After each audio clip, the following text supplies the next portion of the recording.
Sveiki, dabar šis video bus toksai aktualus daugumai, ypač tiems, kurie gyvenimą nugyvena ir visą laiką tempia tarsi akmenį gyvenimo likimą tokį ir galvoja, už ką man tokios kančios ir visa kita. Na, netgi galima įtraukti ir tos žmonės, kurie ant kaklo nešiojasi grandinėlę, kryžiuką, tai ten automatiškai kryžius prisideda, papildomai svorio prisideda ir to svorio, tas nešimas, jisai atima paskiau vis tiek jėgas laiko atėjus. Paliesiu bene skaudžiausią temą, kalbėsiu apie įsikūnijimus, reinkarnacijas ir pasitengsiu trumpai paaiškinti esmę viso šito. Ir viso šito žaidimo, tos visos košės dramą. Apie sielas, kurios gimsta ne toje šeimoje, kuriose turėjo būti. Maždaug pagal skaičių, tai mažiausiai iš 10-5 sielos, iš 10-7 maždaug gimsta ne ten, kur turėjo būti. Tai yra ne pas savo tėvus, ne toje šeimoje. Nors jos taip, jos pradžiai pasirenka, jos žino, pagal planą, kur bus tolesnis kelias, bet tą kelią tamsios jėgos irgi taip pat praskaičiuoja. Jos irgi gali nusižiūrėti, kur važiuoja tam tikrą sielą, kokios maždaug užduotis ir ką jinai veiks, arba ką jinai jau ateityje nuveikia prieš šituos pilkuosius arba juoduosius, sakysim, kažkokias tamsybės, taip sąlyginais pavadinam jos. Ir kada siela iš tos, sakysim, paskirstamo punkto nuo tos terasos nušoko važiuoja savo keliu, įsivaizduokit, kaip lynas nutemptas, daleiskim, žemyn, link mamos, pagal vibracijas žemyn eina.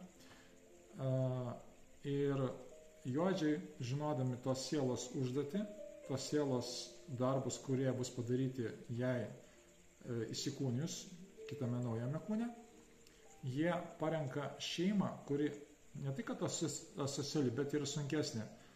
Drama šeimoje, sunki vaikystė, neperduotas mamos energijos šeimos močiučių arba moteriška linija nieko neperdavė viena kitai ir įmeta į tokį, kaip sakyt, problematišką transportą, kurį nuolatos reikia taisyti, vietoj to, kad jisai vežtų jumis per gyvenimą, jį dar reikia patį traukti ir dar taisyti. Tai aš kalbu apie tai, kad papuola, pavyzdžiui, tokia šeima, kur mama neturi laiko, daleiskim, vaiko auklėt, prisižiūrėti, amžinai užimta, darbuose paskendusi, ją palieka vyras, daleiskim, toks atvejis, ne?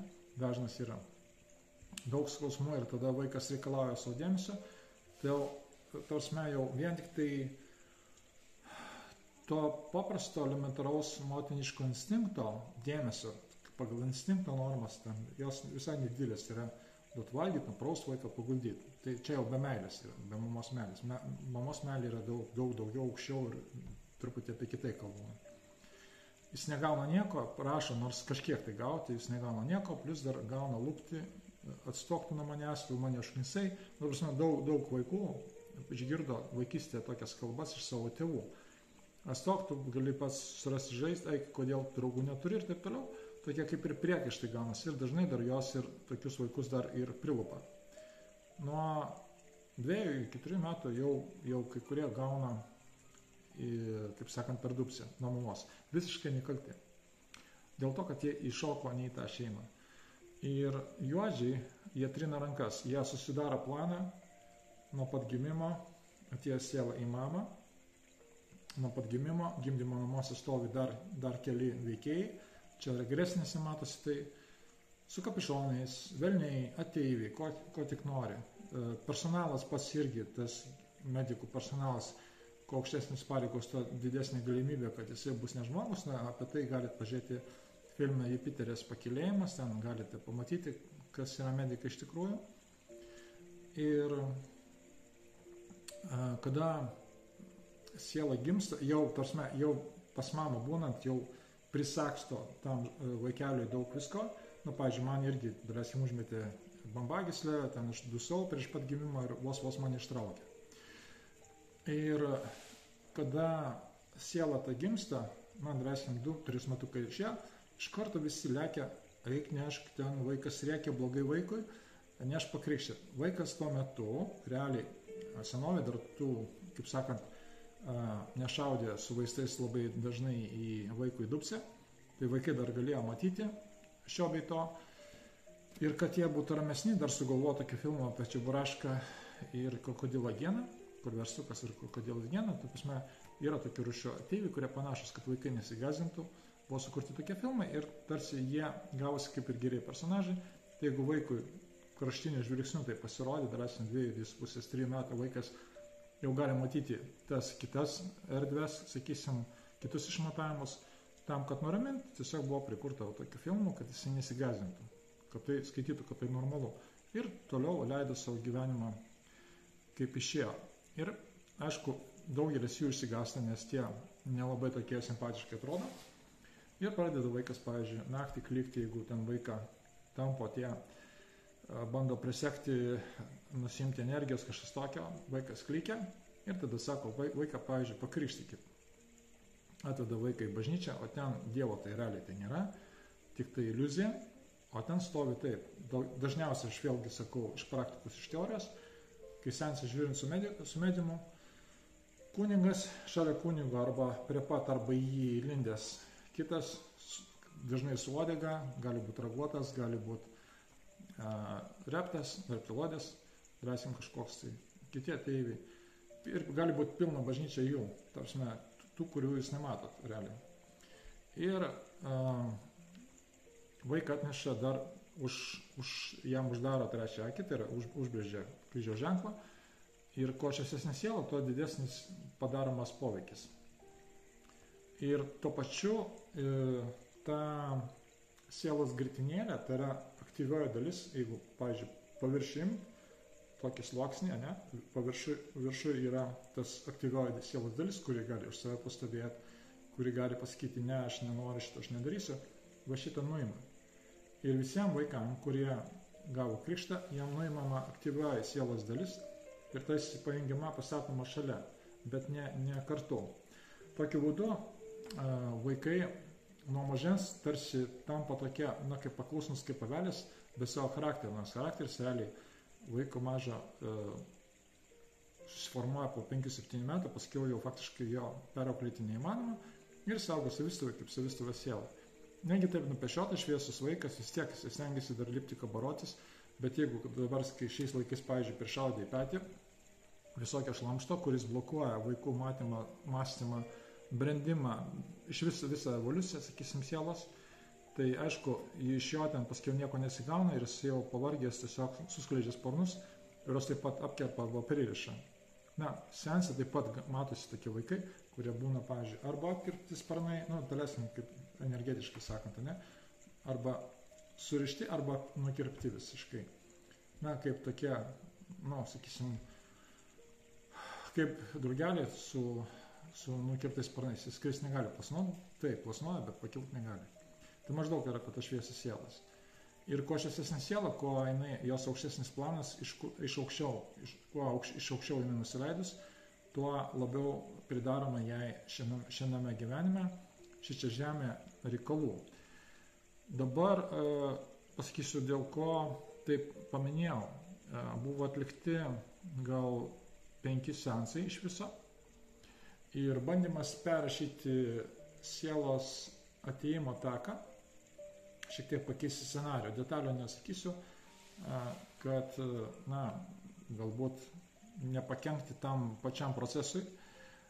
Ir kada tai padarėm, seanso metu, tiesiog, daleiskim, ar tai vyras ar moteris, kuris yra tame seanse kaip pacientas, atsileisdavo jam energijos, asjungdavo tie visi kabeliai nuo jo energetiniai, nuo kurio siurbiama viskas, nuvalomas krikštas, vėl sujungiamos sielos dalis visos, tas vientisumas, vėl energijos sveikusios dalis sueina į tą vaiką, į tą sielą, kartais tam vaikui jau gali būti ir 50 metų, ir 40 metų, ir 30, ir tą visą laiką jisai kentėjo šeimoje, galėjo būti, kaip sakau, balta varna, ar ten trečių brolių Jonų, kaip sakant, kurio nekentė, kuris buvo visą laiką kaip berniukas su pica. Tiesiog eik ten, atneš tą, nueik tą, paimk tą, tiesiog tokia rolė buvo.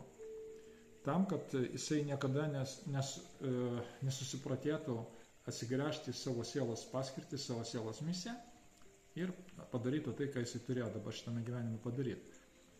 Ir vat, kaip minėjau, kad 4-5 žmonės dabar jau faktiškai perėjo šitą procedūrą ir pasakysiu, patys mes nustebom iš tikrųjų, kaip greitai viskas pradėjo keistis ir buvo, pavyzdžiui, atvejs, kad vienam žmogui tiesiog jau kitą dieną pasikeitė šeimos santykiai visiškai, atėjo iš niekur pagalba, kurios anksčiau niekada nebūdavo, reikėdavo viską tempti pačiam, atėjo pagalba, aš nedetalizuoju, taip prasme, kad palikti tos žmonės saugiai, kaip sakant, šone, kad jie vystytųsi dabar naujų kelių ir saugiai, bet aš kalbu tik tai tokius esminius dalykus. Keičiasi viskas ir tada santykiai darbe, santykiai su pinigais reikalai keičiasi, meilės santykiai keičiasi, ten, prasme, kitą dieną, aišku, negali antroji pusė atsirasti, jeigu jos ieško, pavyzdžiui, bet tai yra jau tendencija, iš karto visai kitas likimas, visiškai kita likimo kreivė ir, prasme, kardinaliai viskas pradeda keistis ir pradeda lipti į viršų. Tai toks didelis atradimas ir tam, kaip sakyt, džiaugsmui iš tikrųjų dėl tos galybės, kas buvo padaryta, vat, kaip sakoma, žmogus yra kaip kurie dalis ir kurie seme, Dievo seme, ne? Ir kaip Dievo vaikas, daugelis iš mūsų esame tokie. Ir kada jūs tai padarote, kai galite įtakoti į kitų žmonių gyvenimą, padarote tai tarsi nušviečia tam kitam žmogui kelią, kurio jis niekada nematys, niekada nepatyręs yra džiaugsmo, meilės, niekada. Tiesiog nuo pat mažų dienų. Visą laiką tampė, tasė, priekaištai, barniai, mušimai. Daleiskim, kaip mažam vaikui. Įsivaizduokit, jisai užauga. Tiesiog, kaip spigliais apsisukęs baltas gulbiukas. Jisai net nežino, kad jis gulbiukas. O beje pasaka apie bjaurų ančiuką yra būtent tas variantas. Galite dar kada filmą pažiūrėti ir tada suprasite būtent esmę. Tai kada atsiranda, prasme, perrašęs scenarijų, atsiranda vaikas pas kitą mamą, pas tą mamą, kurią turėjo būti, atvedamas iki dabartinės linijos, senoji linija nutrūksta, dingsta, nubyra tiesiog iš karto. Tai pavyzdžiui, jeigu Rebekos pratimus darant, teisingai darant, tai ten gaunasi visi tie kertiniai prisiminimai, jie netenka tarsi prasmės, jie tiesiog lieka galvoje kaip prisiminimai, bet jie nesukelia jokio kartelio, jeigu žmogus kažką tai prisimena, daleiskim, iš vaikystės, ir tiesiog gyvena toliau. Tai šiuo atveju mes darome dar šiek tiek dar daugiau. Tai yra irgi viskas, visi prisiminimai, jie kaip ir lieka, bet blanksta, emocijos visiškai atsijungia nuo to, kas buvo su vaiku, jis nekreipia daugiau dėmesio.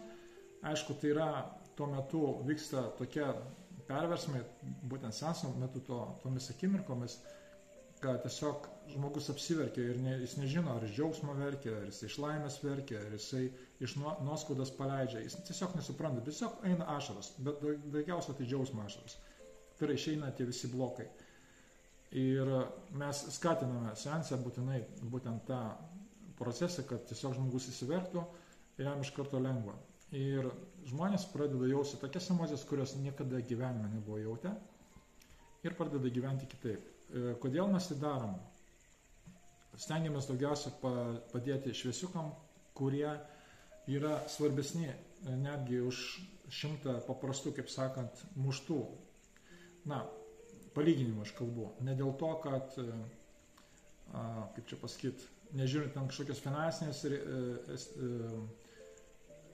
naudos ar dar kažko, pavyzdžiui, jeigu sulygint, daleiskim, ateis žmogus, ten daugiau pasiūlys paprastas žmogus, paprasta siela, kuri jokios užduoties, jokios misijos nėra, tiesiog atėjo jisai į šitą gyvenimą atlikti tam tikrą šokią savo užduotį, kiemą apsitvarkys, sakysim, ir daugiau nieko.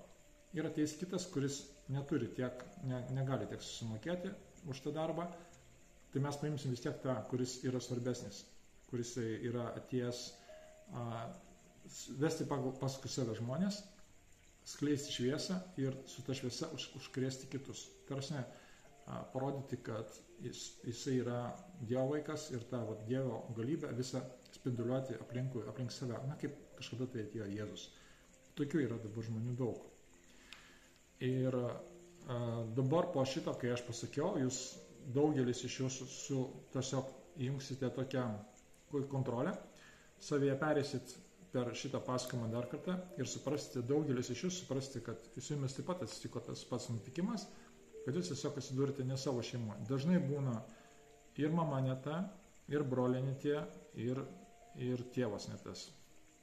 Kai kada būna, kad, pavyzdžiui, gali būti seseris kartu, atėjo ne pas tą mamą, gali būti sesuo ne ta, daleiskim, o mama ir dukra tos pačios. Na, aš sakau, kiek dabar variantų buvo per tos kelis sensus, kas tokia savotiškai maža, kukli statistika.